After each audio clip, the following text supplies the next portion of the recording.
देखिए प्रागैतिहासिक काल पर रहे थे। प्रागैतिहासिक काल में पूरा पाषाण काल और मध्य पाषाण काल जहां तक देखिए।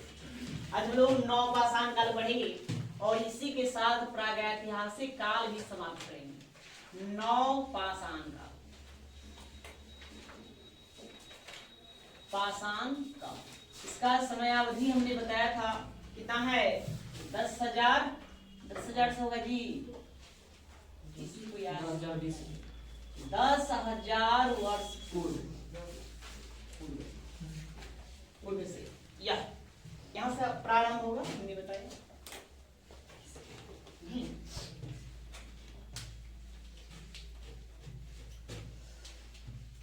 पहले ये लिखते चलेंगे। वैश्विक स्तर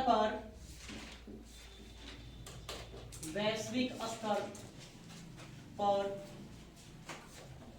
नवपाषाण पूर्व से, लेकिन भारत के इतिहास में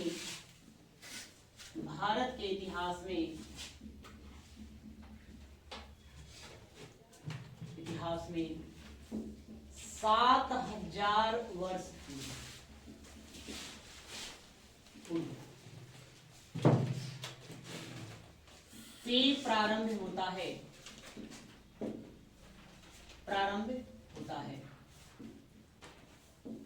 ठीक है, यहाँ आपको ध्यान देने वाली बातें हैं। अगर हम विश्व के इतिहास को पढ़ेंगे तो विश्व के इतिहास में बताया गया है कि ये जो नवपाषाण काल है वो कहाँ से 10,000 वर्ष पूर्व से प्रारंभ होता है, लेकिन भारतीय विद्वानों और इतिहासकारों के अनुसार यह 7,000 वर्ष पूर्व से ही बताया जा रहा है। ठीक है, नवपाषाण शब्द का सबसे पहले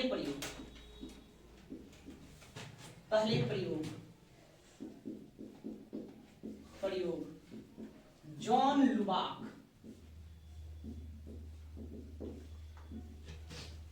लुबाक ने 1865 ईस्वी में प्रकाशित अपनी पुस्तक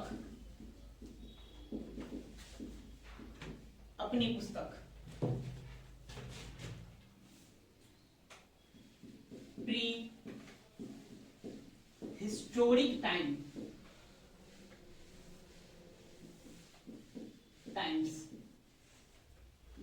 में किया था।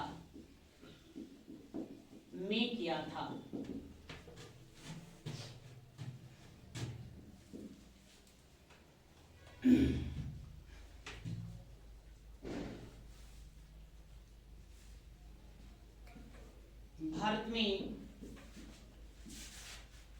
नवपाषाण काल की जानकारी सबसे पहले पुरातत्वविद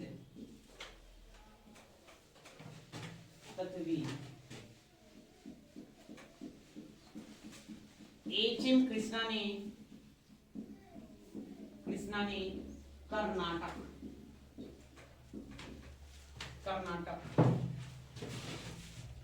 के लिंगसुगुर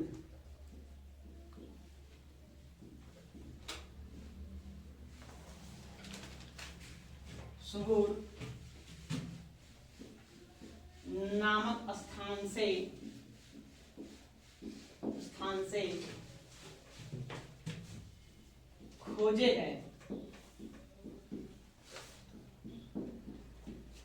उपकरणों के आधार पर 1842 ईस्वी में दिया था।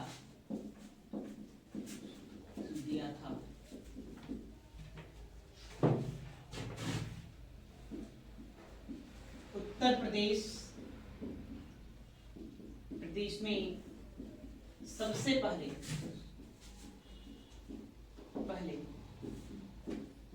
नवपाषाण कालीन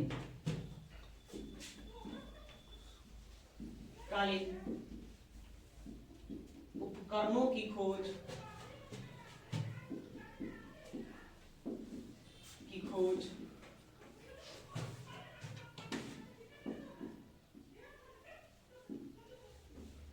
ले मेसुवियन ने दिया था।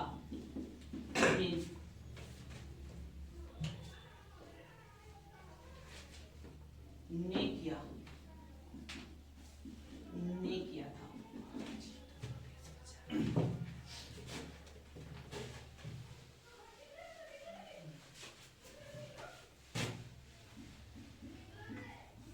नौपाषाण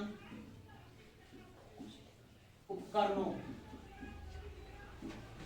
में सर्वाधिक संख्या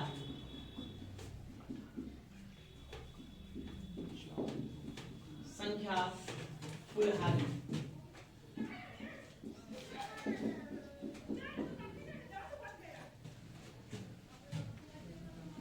कुल्हाड़ियों की थी। अन्य उपकरणों में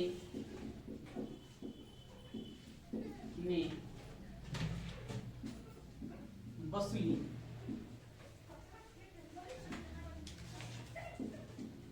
छेनी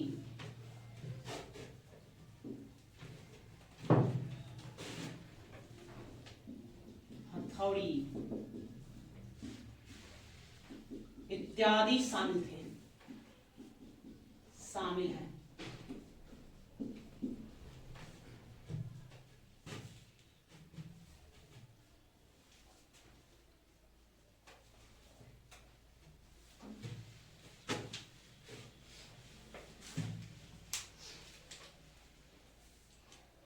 हो गया।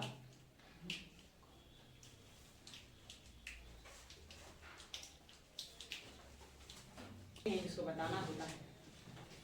देखिए नवपाषाण काल, अभी आपको क्या क्या बातें याद रखना है कि वैश्विक स्तर पर नवपाषाण काल कब से माना जाएगा? 10,000 वर्ष पूर्व से माना जाएगा। देखिए भारतीय इतिहासकार विद्वान बताते हैं कि नहीं, यह भारत भूमि में कब से शुरू हुआ है? 7,000 वर्ष पूर्व से प्रारंभ हुआ है। तो भारत के इतिहास के अनुसार ये 7,000 वर्ष पूर्व है।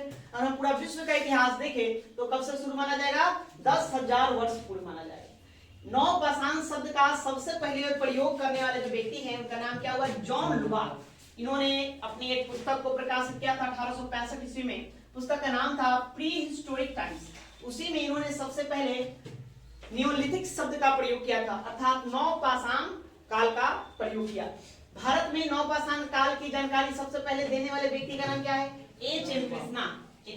कृष्णा है। इन्होंने कर्नाटक के लिंग सुगूर नामक स्थान से खोजे गए उपकरणों के आधार पर यह बतलाया यह नवपाषाण कालीन उपकरण है।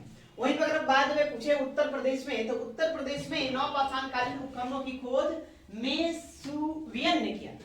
मेसुवियन का पूरा नाम है ले मेसुवियन है, ये ब्रिटिश इतिहासकार हुए, उनके द्वारा इसकी खोज की गई। नवपाषाण उपकरणों में सबसे ज्यादा संख्या में क्या मिला है? कुल्हाड़ी। सबसे ज्यादा संख्या में कुल्हाड़ी मिला। कुल्हाड़ी नुमा ही उपकरण पाएगा, औजार पाएगा। अन्य उपकरणों में वसूली, छेनी, हथौड़ी, बेधनी, खरुचनी, वो सभी के सभी क्या थे? वो शामिल थे। ठीक है, या अब आगे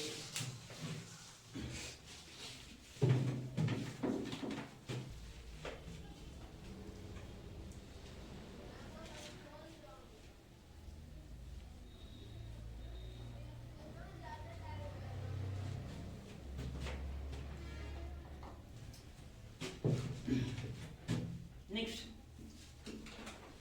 नवपाषाण काल की महत्वपूर्ण देन।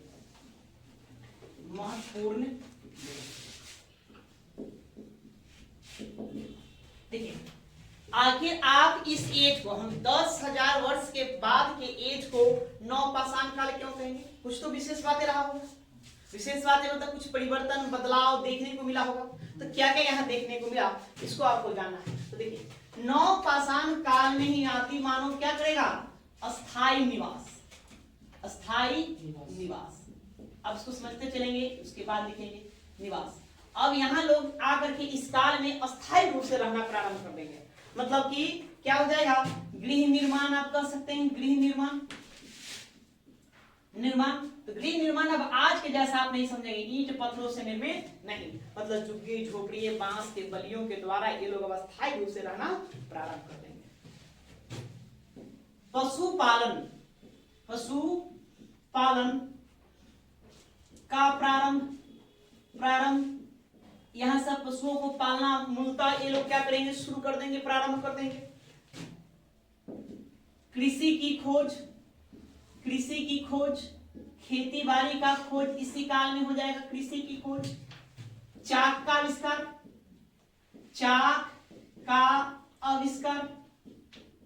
आविष्कार नहीं, इसी काल में आकर के क्या खोजा जाएगा, पहिया खोजा जाएगा, चाक का आविष्कार हो जाएगा।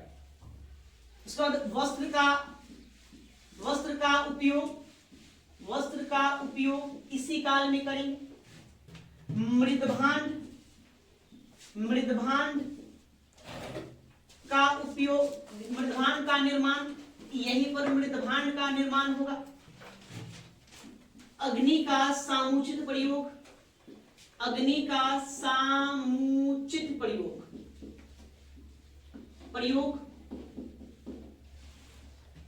परिवारवाद का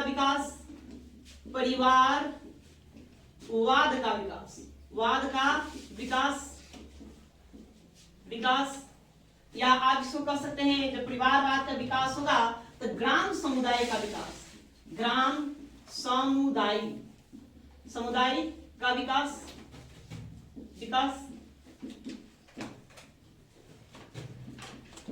पॉलिशदार,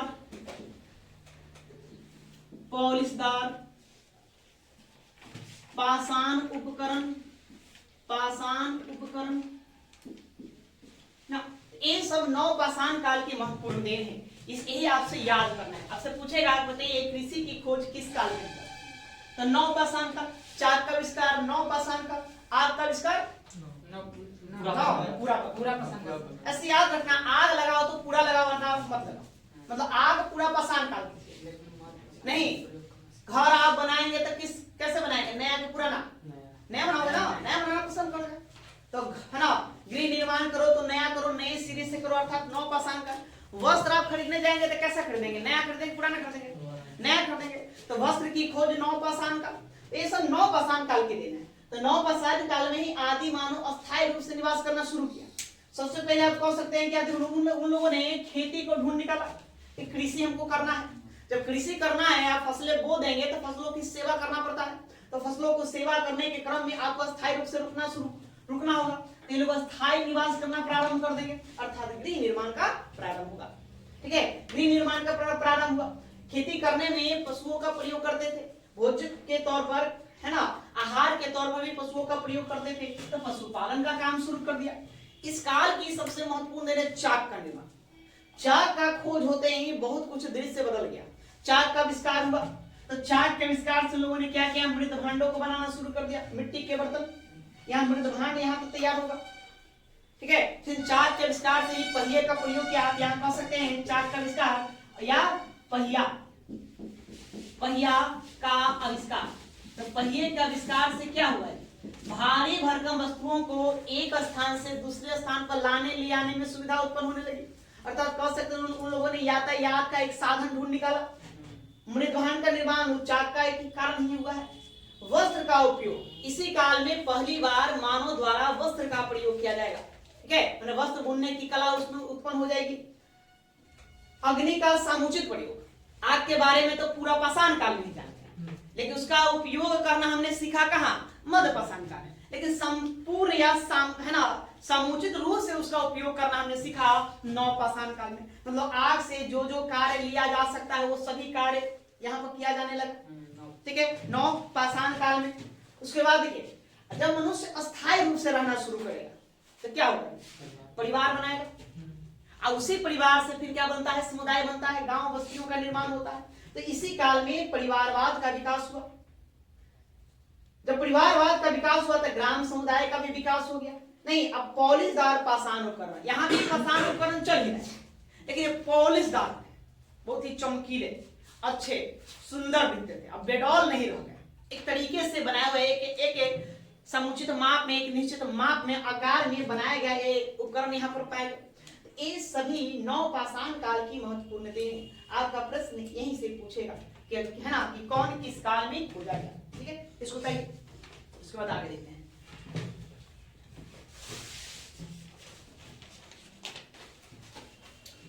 इस काल की प्रमुख विशेषता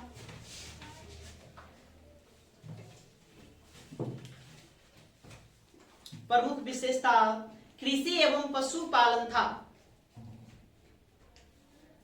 कृषि एवं पशुपालन था। पशुपालन था। इस काल में कृषि का आरंभ है। इस काल में कृषि का आरंभ है।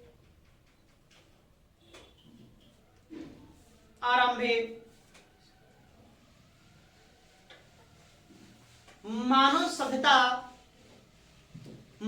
सभ्यता के क्रांति का युग माना जाता है। मानव सभ्यता के क्रांति का युग माना जाता है।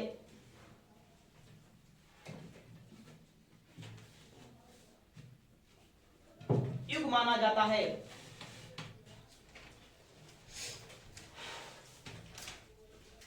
नेक्स्ट, इस काल में मानव के अस्थायी निवास। इस काल में मानव के अस्थायी निवास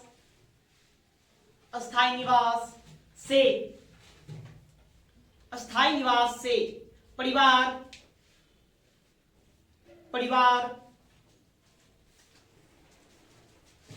कुटुंब, अतिथि, परिवार, कॉमा दीजिए, कुटुंब एवं ग्राम समुदाय का विकास हुआ।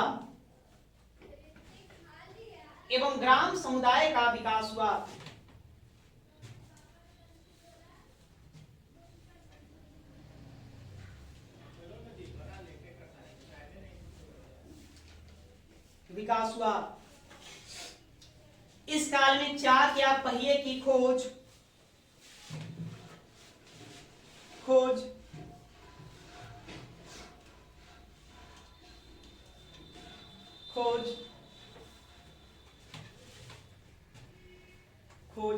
ने मानव जीवन के विकास को, इस काल में चाक या पहिए की खोज ने मानव जीवन के विकास को तीव्र कर दिया।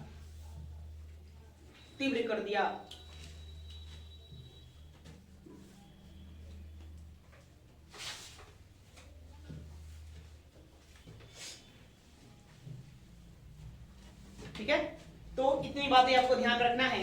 अब आगे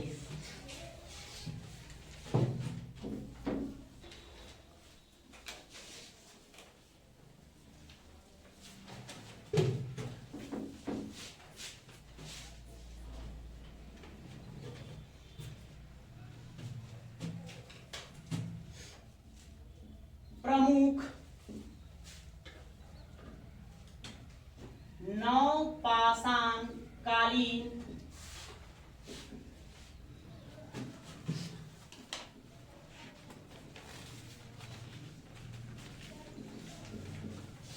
स्थल।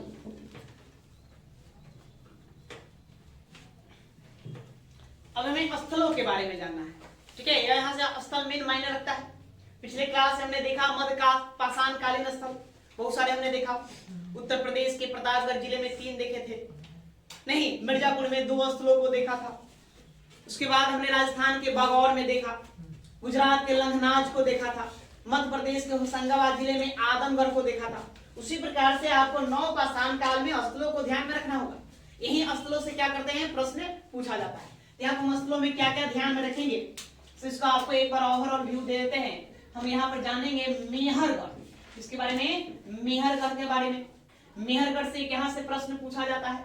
उसके बाद आपको लेहुड़ा देव से प्रश्न बनते हैं।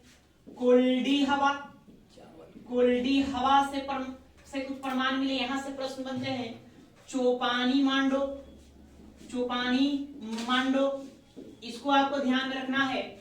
चिरांद बिहार में ही है, चिरांद, तो चिरांद को ध्यान में रखना है। उसके बाद हम और दक्षिण भारत में चलेंगे, वहां के स्थलों को देखेंगे। ठीक है, तो सबसे पहले हम मेहरगढ़ जानेंगे। प्रश्न आपसे पूछा जाता है कि भारत में सबसे प्राचीन कृषि के प्रमाण कहां से मिलते हैं, तो कहां से मिलते हैं? मेहरगढ़। मेहरगढ़ से हमें सबसे प्राचीन कृषि का प्रमाण मिलेगा। यहाँ पर कृषि में गेहूं, जौ की खेती करने का प्रमाण मिलता है, और यह नवपाषाण कालीन सबसे प्राचीन बस्ती है, जो 7000 ईसा पूर्व से ही प्रारंभ होता है यहाँ से। और इसी मेहरगढ़ में हमें हड़प्पा संस्कृति के भी प्रमाण मिलते हैं। हड़प्पा संस्कृति हम आगे पढ़ेंगे, हम आपको बताएंगे कि कुछ विद्वानों के अनुसार ये 4500 ईसा पूर्व से हड़प्पा संस्कृति प्रारंभ होता है। कुछ लोग इसको 3500 ईसा पूर्व भी कहते हैं, है ना। कुछ विद्वानों का मत है 2800, 2500 मानता, वो अलग अलग मत वहां चलते हैं, लेकिन मुद्दा देखा जाए तो 4500 ईसा पूर्व से हड़प्पा संस्कृति चलता है। सबसे पहले मेहरगढ़ है कहाँ? ये वर्तमान पाकिस्तान के बलूचिस्तान प्रांत में स्थित है। बलूचिस्तान प्रांत में यह पड़ता है मेहरगढ़। यहाँ पर एक बोलन दर्रा है, बोलन नदी घाटी के किनारे एक दर्रा पड़ता है, बोलन दर्रा। उसी बोलन दर्रा में मेहरगढ़ नामक स्थान है। तो भारत में सबसे पहले अगर खेती करने का कहीं प्रमाण मिलता है तो कहां मिलता है? मेहरगढ़ से मिलता है। ठीक है, तो मेहरगढ़ से याद रखना है। मेहरगढ़ से हमें अस्थायी बस्तियों को बसने का प्रमाण मिलता है। ऐसा प्रतीत होता है कि मानो कि नवपाषाण काल में आदि मानव थे तो सबसे पहले यहीं से बसना प्रारंभ किए थे, उनकी यह पहली बस्ती रही होगी, ऐसा विद्वानों का अपना मत है। उसके बाद आपसे प्रश्न पूछा चावल कि भारत में चावल का सबसे प्राचीनतम साक्ष्य कहां से मिला, तो सबसे प्राचीनतम साक्ष्य आपको मिलेगा लेहुरा देव। यह उत्तर प्रदेश के संत कबीर नगर में एक स्थान है, उसका नाम है लेहुरा देव। तो लेहुरा देव से ही चावल का प्रमाण मिलता है। यहाँ से जो चावल मिलेगा वो 9000 ईसा पूर्व से 8000 ईसा पूर्व के मध्य बताया जाता है किस काल का यह चावल रहा होगा। वही चावल का हमें दूसरा प्रमाण, तो दूसरा प्रमाण मिलेगा कोल्डी हवा से। कोल्डी हवा से हमें दूसरा प्रमाण मिलता है, यहां से देखने को मिलता है। यहाँ पर हमें गेहूं और धान की जली हुई बालियां, ये सारी प्रमाण यहीं से प्राप्त होता है कोल्डी हवा से। यह दूसरा प्रमाण है चावल का मिलेगा। चावल का सबसे पहला साक्ष्य कहां? लेहुरा देव, दूसरा कोल्डी हवा। तो इसके लिए हमको इसको याद रखना है, चौपानी मांडो। तो चौपानी मांडो से मधुमक्खी के छत्ते के आकार का झोपड़ी के प्रमाण प्राप्त होते हैं। क्या मतलब जो झोपड़ियां बनाते हो तो मधुमक्खी के छत्ते का आकार का, तो हम कैसे प्रमाणित करें? तो उनके जो गर्द मिले हैं, सतह में जो गड्ढे खुदे हुए मिले हैं, तो गड्ढों से ही प्रतीत होता है क्या झोपड़ी जो बना हुआ होगा छतानुमा बना होगा। मतलब छत जो बनाया होगा कैसा? गोलाकार बनाया होगा। नहीं, आप झोपड़ी का छत कैसे रख सकते हैं? ऐसे भी रख सकते हैं, आयताकार भी रख सकते हैं, वर्गाकार भी रख सकते हैं। लेकिन चौपानी मांडो से जो प्रमाण मिलता है उससे प्रतीत होता है कि लोग, है ना, मधुमक्खी के छत्ते के आकार का झोपड़ी बनाते होंगे। बिहार का चिरांद जिला, यह चिरांद जो है सारण में पड़ता है, छपरा सारण, तो सारण यहाँ पड़ता है। यहाँ से बड़े संख्या में हड्डियों के बने हुए उपकरण प्राप्त होते हैं। सिंह, हिरण के सिंह का उपकरण सबसे ज्यादा मात्रा में यहीं से प्राप्त होता है। यहाँ से भी झोपड़ी का प्रमाण मिला है। तो ये लोग मतलब कि बांस बलियों के सहारे से झोपड़ी का क्या क्या करते होंगे? निर्माण किया करते होंगे। इसका ये प्रमाण हमें मिलता है। तो पहले हम इनको लिख लेते हैं, उसके बाद फिर हम आगे और स्थलों को देखेंगे। तो ये लिखने का काम करेंगे। चलिए नीचे लिखिए, लिखे तो पॉइंट बनाकर आप लोग लिखिए। मेन बातों को फोकस करना है, ज्यादा सब जगह नहीं, या लिखेंगे। भारतीय उपमहाद्वीप में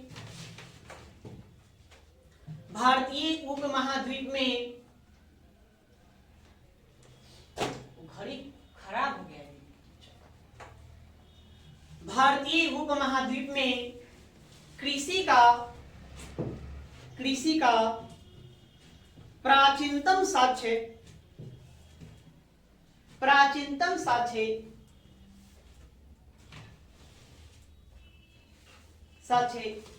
पाकिस्तान के बलूचिस्तान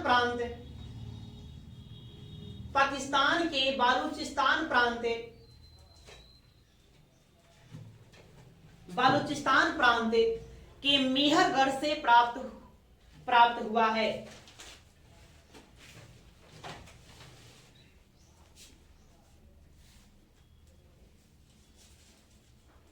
मेहरगढ़ से प्राप्त हुआ है।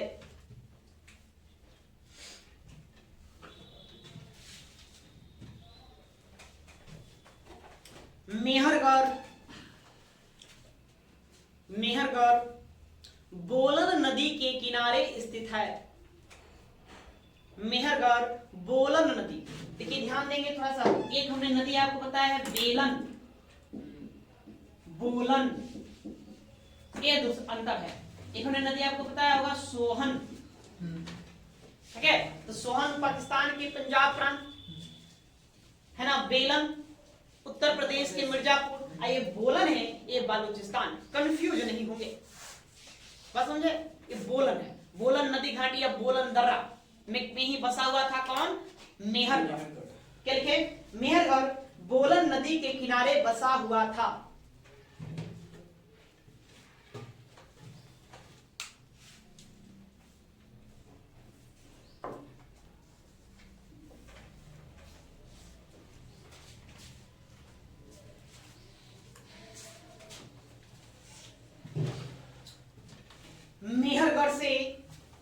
मेहरगढ़ से 7000 ईसा पूर्वे 7000 ईसा पूर्वे में निर्मित बस्तियों का प्रमाण मिलता है। 7000 ईसा पूर्व में निर्मित बस्तियों का प्रमाण मिलता है। प्रमाण मिलता है।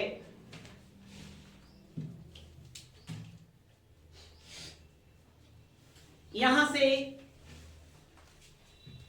से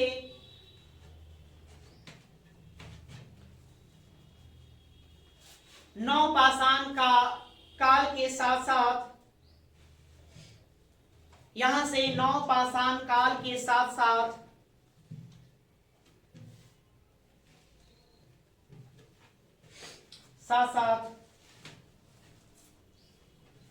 हड़प्पा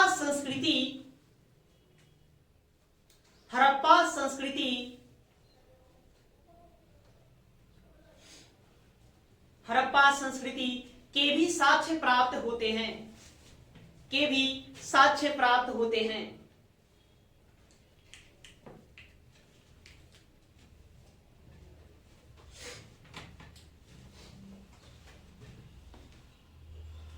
ठीक है, तो मेहरगढ़ से इतनी बातें याद रखना है। मूलतः क्या बातें याद रखना है, देखिए आपसे सीधा सा प्रश्न पूछेगा कि भारत में सबसे पहले कृषि का प्रमाण कहां से मिलता है, तो आपको मेहरगढ़ से मिलता है। यहां से खेती होने का प्रमाण मिलता है। ठीक है, अब आइए लेहुरा देव। नेक्स्ट आइए, नवीन खोजों के आधार पर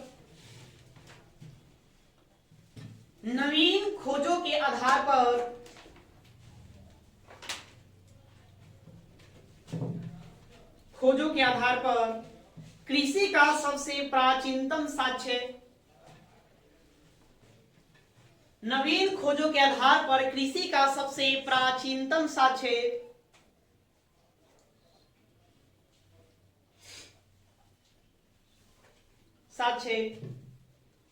उत्तर प्रदेश के संत कबीर नगर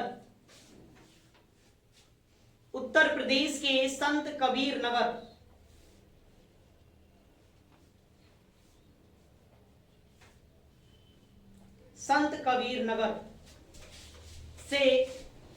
कबीर नगर के लिखेंगे के लेहुरा देव नामक स्थान से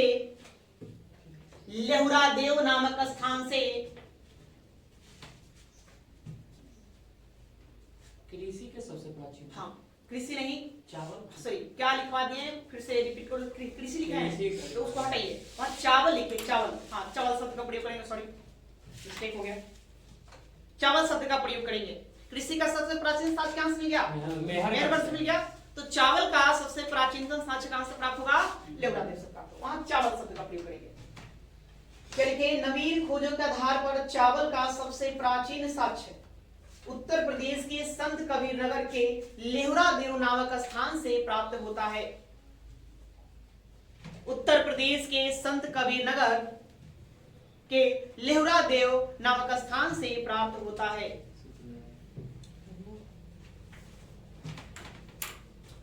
छूट गया तो आगे बढ़ो, बाद में पूरा कर लेना। यहां से आगे लिखिए, यहां से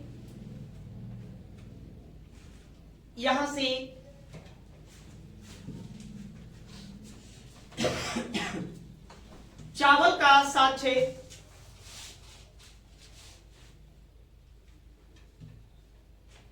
यहां से चावल का 7-6 या प्रमाण 8000 ईसा पूर्व से 9000 ईसा पूर्व से 8000 ईसा पूर्व तक, 9000 ईसा पूर्व से 8000 ईसा पूर्व तक के प्राप्त होते हैं।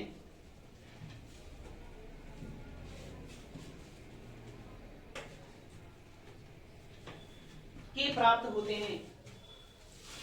मानव द्वारा, आप लोग जानते हैं मानव द्वारा सबसे पहले कौन सा अनाज उगाया गया था? और इसी का उपयोग किया गया था। एक लाइन भी जोड़ेंगे, मानव द्वारा सबसे पहले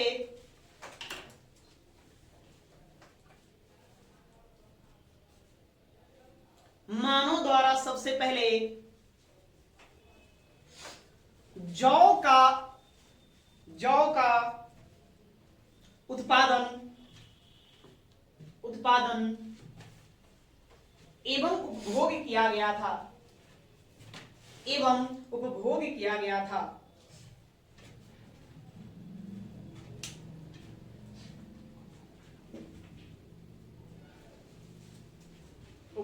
गया था, ठीक है। अब कोल्डी हवा, देखिए कोल्डी हवा ये भी यूपी में पड़ता है। कुछ में लिख देंगे उत्तर प्रदेश। कोल्डी हवा भी उत्तर प्रदेश में ही है।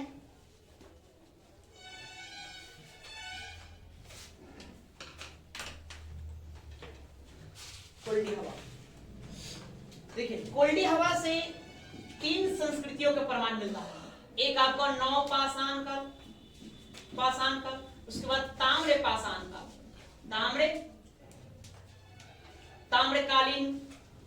ताम्रकालीन संस्कृति, उसके बाद लौहकालीन संस्कृति,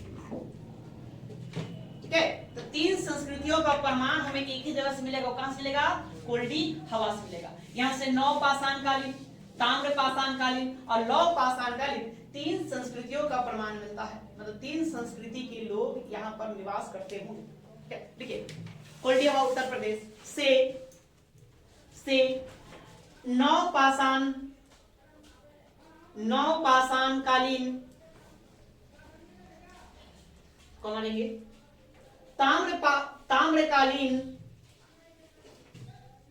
ताम्रकालीन और लौहकालीन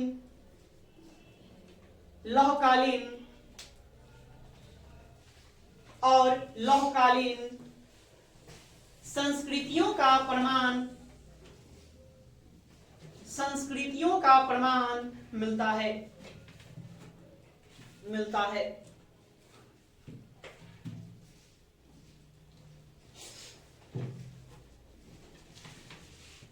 उसी में लिखेंगे यहां से चावल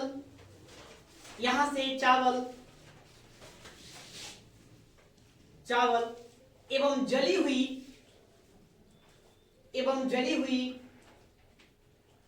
बालियों के साक्ष्य मिलते हैं।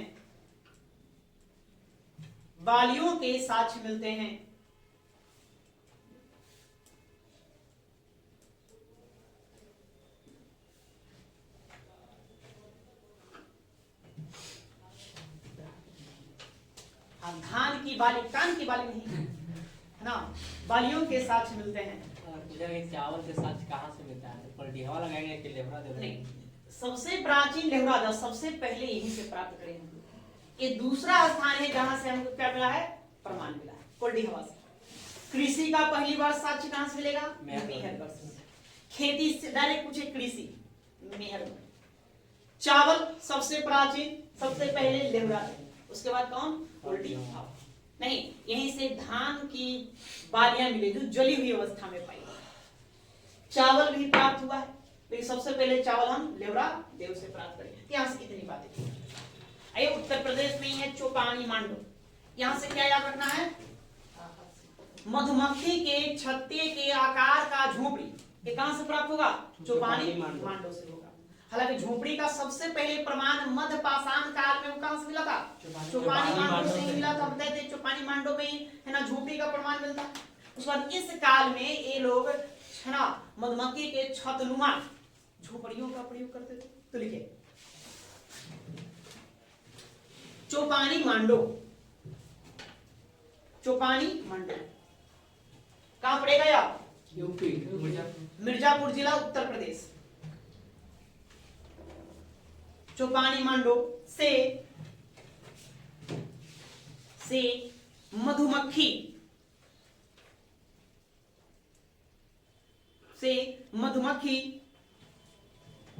के छत्ते के आकार की झोपड़ियां चौपानी मांडो से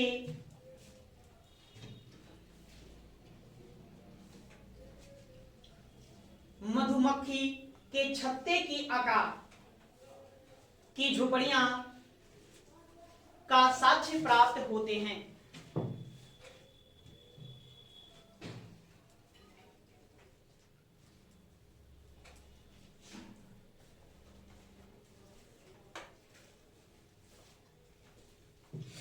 का साक्ष्य प्राप्त होते हैं।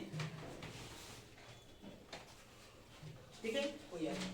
अब चिरांद, चिरांद के बारे में आप लोग जानते हैं, चिरांद कहां है, चिरांद है या सारण जिला, सारण जिला बिहार, बिहार में नहीं, यह भी एक महत्वपूर्ण नौ पाषाणकालीन स्थल है। क्यों भाई महत्वपूर्ण है, तो यहां से हड्डियों एवं सिंह से निर्मित उपकरण प्राप्त होते हैं, इनसे प्राप्त होते हैं। और क्या है कि यहाँ लोग बांस बलियों के सहारे झोपड़ियों का निर्माण करते थे,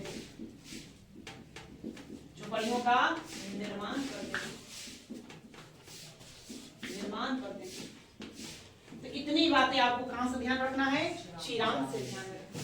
चिरांद इसलिए महत्वपूर्ण हो जाता है। ठीक है, तो इसको लिख लोगे, ऐसे लिख लो, नहीं तो बोल देते हैं, बोल दीजिए ना। चलो पकड़ भी लिख के काम चला सकते हैं, समझना आपको है। ऐसा लिखो कि पढ़े तो हम समझ में आ जाए क्या लिखा हुआ, क्या मतलब है ना। हालांकि लिखने से फायदा और होता है कि आपकी लेखन शैली विकसित होती है, नए नए शब्दों का प्रयोग करेंगे, फिर मौका मिला लिखने का तो फिर कहना नहीं। और हम सिविल सर्विस में लगे हुए हैं तो आदत है लिखने का, है ना। लगता है कि ना बोल के लिखवा दे, थोड़ा सा आप लोगों का भी भाषा सुधर जाएगा। नहीं सुधारना चाहते तो शॉर्टकट में लिख लिया करो, ऐसा लिख लो कि अपना खुद को समझ में आ जाए।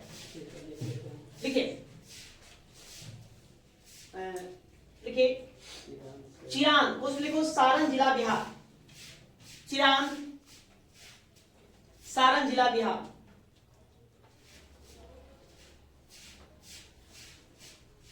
चिरांद नौ पाषाणकालीन एक महत्वपूर्ण स्थल है। चिरांद नौ पाषाणकालीन एक महत्वपूर्ण स्थल है,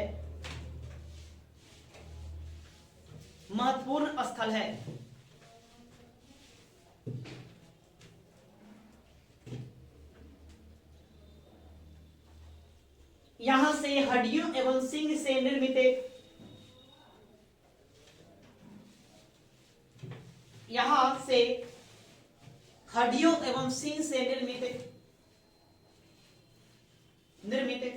बहुसंख्या में उपकरण प्राप्त होते हैं। बहुत सारे उपकरण यहां से मिले हैं, बहुसंख्या में उपकरण प्राप्त होते हैं।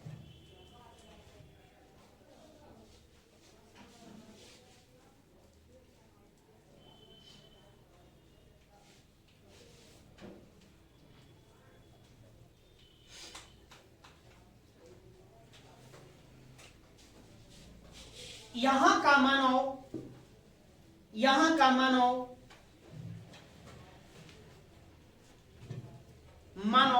बांस बलियों के सहारे झोपड़ियों का निर्माण करते थे।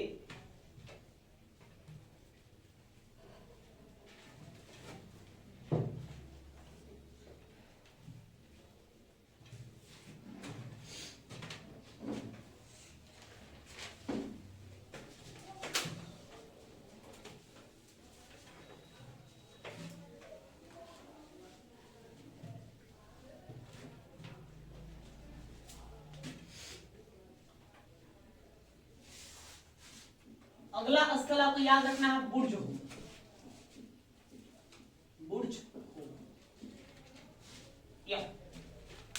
में कहां पड़ता है? सबसे पहले यह जम्मू कश्मीर में है। कहां है? जम्मू कश्मीर में है। यहां से हमें प्राप्त क्या क्या होता है? यहां से हमें प्राप्त होता है गर्तगिरी या गड्ढा घर। यहीं से प्राप्त होता है गर्तगिरी का प्रमुख साक्ष्य या गड्ढा घर। नहीं मतलब यहाँ जम्मू कश्मीर में गर्तगिरी मतलब नीचे लोग जमीन में खोद करके रहा करते हैं, उसको गर्तगिरी या गड्ढा घर का नाम दिया गया। अब इसको लेकर इतिहासकारों में मतभेद है कि किस लिए रहा होगा। ज्यादातर इतिहासकारों का मत है कि जम्मू कश्मीर एक ठंड प्रदेश है। ठंड के मौसम जब काफी ठंड गिरता था तो लोग उसी गड्ढागिरी में उतर करके नीचे रहा करते थे। जब मौसम फिर खुशनुमा हो जाता था, ठीक हो जाता था, तो गर्मी काल आ जाता था, फिर बाहर आ जाते थे। उसके नीचे मृदभान के टुकड़े भी मिले हुए हैं, जलने का भी कुछ प्रमाण साक्ष्य मिला है। अब इसको लेकर इतिहासकारों में मतभेद है। कुछ इतिहासकारों का मानना है कि ना ऐसा ना होगा, उस गड्ढे में हमेशा रहना वो संभव वाली बात नहीं है, और आग जलाएगा तो काफी धुआं भर जाएगा तो सांस लेने में समस्या होगी, तो ऐसा नहीं रहा होगा। अब कुछ विद्वान कहते हैं कि हो ना हो ये अनाज रखने का स्थान था, लोग खेती बाड़ी करते होंगे और अनाज को संचित करने के लिए वो गड्ढा बना रखे होंगे। अब जो भी हो वो मतभेद है, ठीक है। बस आपको ध्यान में रखना है कि गर्तगिरी या गड्ढा घर का प्रमाण कहां से मिलता है? बुर्ज से मिलता है। यही आपसे मिलेगा आखेटक मानव का शैल चित्र यहीं से प्राप्त होता है। मतलब कि एक चित्र पे दीवारों पर एक चित्र बनाया गया है कि कई मानव है ना चारों तरफ से घेर कर पशुओं का शिकार करें, जानवरों का शिकार करें। मतलब कि आखेटक मानव का उस शैल चित्र वहीं से प्राप्त होता है। यहीं से हमें और प्राप्त होगा क्या? हड्डियों से निर्मित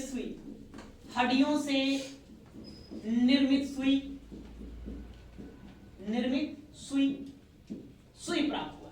तो सुई का काम क्या होता है? वस्त्र बुनना। इसी से विद्वान अंदाजा लगाते हैं, यह बतलाते हैं कि इस काल में वस्त्र का निर्माण हो चुका था। तो है ना कई संख्या में सुई मिले हैं जो हड्डियों के निर्मित थे, जो वस्त्र बुनने के काम में आते थे। देखकर पता चलता है कि वस्त्र बुनने के काम में आते हैं, मतलब लोगों को वस्त्र का ज्ञान था। ठीक है, यहीं से हमें और मिलेगा सिलवट्टे जानते हैं? सिलवट्टे या सिलवट कहिए, सिलौटी हम लोग कह देते हैं आमतौर पर, नहीं सिलौटी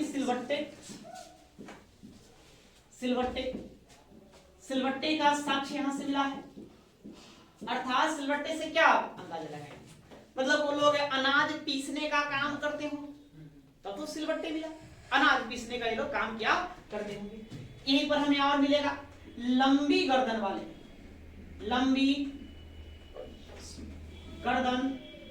वाला मृद भांड यहीं से प्राप्त होता है। मिट्टी के बर्तन मतलब लंबी गर्दन वाला, अर्थात क्या कहेंगे उसको? सुराही कहले, सुराही। यहां से हमें सुराही प्राप्त होता है यहीं से। तो यहां से बहुत सारे प्रमाण हमें देखने को मिलते हैं। सबसे इंपॉर्टेंट बताया जाता है हड्डियों से निर्मित सुई, मतलब लोग वस्त्र बुनने का काम जानते थे। गर्तगिरी या गड्ढा घर अब किस लिए है वो तो मतभेद का विषय है। तो आपको उतना नहीं जानता, लेकिन कहां से मिला है, बुर्जहोम से मिला है, बुर्जहोम से प्राप्त होता है, उसको आपको ध्यान में रखना है। यहीं से सिल्वर्ट या सिल्वर्टेट का साक्ष्य मिलता है, अर्थात लोग अनाज पीसना भी जानते थे, अनाज पीसने का काम करते थे। आखेटक मानव का शैल चित्र बनाया गया दीवारों पर, पत्थर के दीवारों पर, जो पहाड़ के दीवार है उस पर, अर्थात वो लोग चित्रकला भी जानते थे। तो चित्रकला का भी प्रमाण यहाँ से एक तरह से कर सकते हैं कि प्राप्त हुआ। तो इतने सारे प्रमाण यहाँ से आपको मिलते हैं। किसी को ऐसे होता नहीं।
हो गया?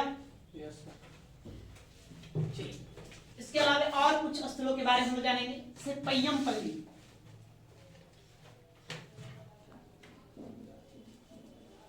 पय्यमपल्ली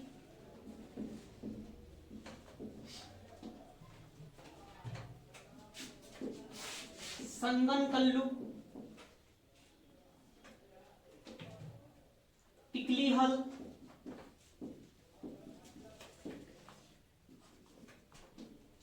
उतनूर, उपगन, फलवान। ठीक है, कुछ हमें और जानना है। देखिए, ये सब दक्षिण भारत के स्थान है। कहां? South India. अभी तो देखिए बहुत सारे हमने स्थलों को पढ़ा, जितना पढ़ा सब नॉर्थ इंडिया में पढ़े, उत्तर भारत में। तो क्या साउथ इंडिया में आदि मानव नहीं थे? हर काल में साउथ इंडिया में भी रहे। जैसे हमने लिंग सुंगूर की चर्चा की, सबसे पहले हम लोग नवपाषाण कालीन उपकरण कहां से खोजेंगे? कर्नाटक के लिंग सुंगूर से ही खोजेंगे, वहीं से प्राप्त हुआ। एच.एम. कृष्णा साहब ने वहां से खोज निकाला। तो साउथ इंडिया में भी आदि मानव थे, ऐसा नहीं कि सब के सब नॉर्थ इंडिया में ही रहते थे, नहीं, वहां भी रहते थे। प्रमाण के लिए हम बात करें तो वहां से ज्यादा उस तरह से विशेष प्रमाण नहीं मिलते, जितना विशेष प्रमाण हमें नॉर्थ इंडिया से मिलते हैं। और आदि मानव का जो सभ्यता था, मानव सभ्यता, तो उसका विकास कहां हुआ था? नदियों किनारे हुआ था, नहीं, नदियों किनारे हुआ था, और जो अनुकूल वातावरण रहा होगा वहां हुआ था। इसलिए उत्तर भारत में ज्यादा मिलते हैं, उत्तर भारत में ज्यादा अनुकूल वातावरण है, इसलिए आदि मानव का बसने के सबसे ज्यादा प्रमाण वहां से मिलते हैं। फिर भी साउथ इंडिया में बहुत सारे प्रमाण मिले हैं, जैसे लिंग सुगूर से हम लोग उपकरण ढूंढ निकाले। पय्यमपल्ली यह तमिलनाडु में पड़ता है, और यह भी नवपाषाण कालीन सबसे महत्वपूर्ण स्थल माना जाता है। उसके अलावा हम संगनकल्लू, पिकलीहल, उतनूर, कुपगन, फलवान, ये कर्नाटक तमिलनाडु के स्थल है। इन स्थलों से हमें राख का प्रमाण मिलता है, बहुत इंपॉर्टेंट है। राख का ढेर, राख का ढेर मतलब कि इन स्थलों से एक ही जगह पर ढेर सारा राख का प्रमाण मिला है। अब इतिहासकार में मतभेद आखिर किस लिए? आखिर एक ही जगह उतना सारा राख जमा है, आखिर क्या रहा? तो लोग अंदाजा लगा सकते हैं, गेस। अलग अलग विद्वानों ने अलग अलग तरीके का मत दिया। हालांकि सब लोगों का एक मत रहा है कि जो राख है मवेशियों के अवशेष के बने हैं, मतलब गोबर। तो हो सकता है वहां पर मतलब कि पशुपालन बड़े पैमाने पर किया जाता हो और सभी राख को एक ही जगह रख दिया जाता हो और फिर उस वेस्ट में आग लगा दिया जाए उसको समाप्त कर देने के लिए। कुछ ऐसे हैं जैसे कि आप पिकली हॉल में देखेंगे तो पिकली हॉल में वहां से मवेशियों के अस्थि भी प्राप्त हुए हैं उस राख के ढेर से। अब विद्वान मानते हैं कि यह हो ना हो यहाँ बूचर खाना रहा होगा और यहाँ पर ही मतलब कि मांस भूनने का काम रहा होगा, इसलिए यहाँ पर राख है और एक ही जगह लोग राख को रख करके अलाव जलाते रहते होंगे। तो बहुत सारे आप साफ प्रमाण दे सकते हैं, मतलब अंदाजा लगा सकते हैं जो भी है, लेकिन आपको मूलतः याद रखना है इन स्थलों को कि यहाँ से किसके प्रमाण मिलते हैं, राख के ढेर का प्रमाण मिलते हैं। अब बड़े स्थल पर मतलब टीला टाइप का मिला है, तो ये नवपाषाण काल का ही बना हुआ है जो आज तक वहां पर निर्मित है। कुछ ऐसे हैं जैसे कि कुब्बल में जाइएगा एक निश्चित माप में ऐसे चबूतरा हम लोग बनाते हैं, उस चबूतरे में बना करके उस पर राख का ढेर है, अर्थात उसी चबूतरे पर लोग क्या करते हैं, चलाने का काम करते होंगे। तो बस हम अंदाजा लगा सकते हैं, मिले हुए साक्ष्य के आधार पर अध्ययन करके बता सकते हैं कि इस तरह की संभावना हुई होगी। ठीक है, या तो लिखिए बस 2 पंक्ति और लिखेंगे, ज्यादा नहीं, उसके बाद इस टॉपिक को हम लोग समाप्त करेंगे। देखिए पय्यमपल्ली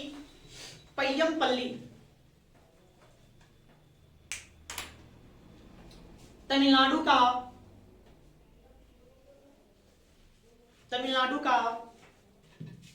महत्वपूर्ण नवपाषाण कालीन पय्यमपल्ली तमिलनाडु का महत्वपूर्ण नवपाषाण कालीन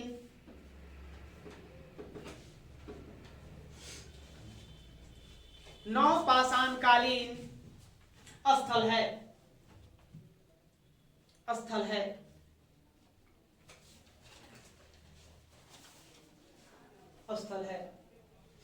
नेक्स्ट संगनकल्लू पिकली हल को मैंने लिखते चलिए, संगनकल्लू पिकली हल उतनूर कुपगन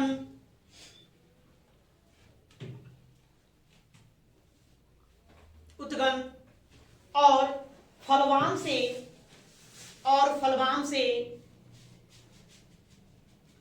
राख का ढेर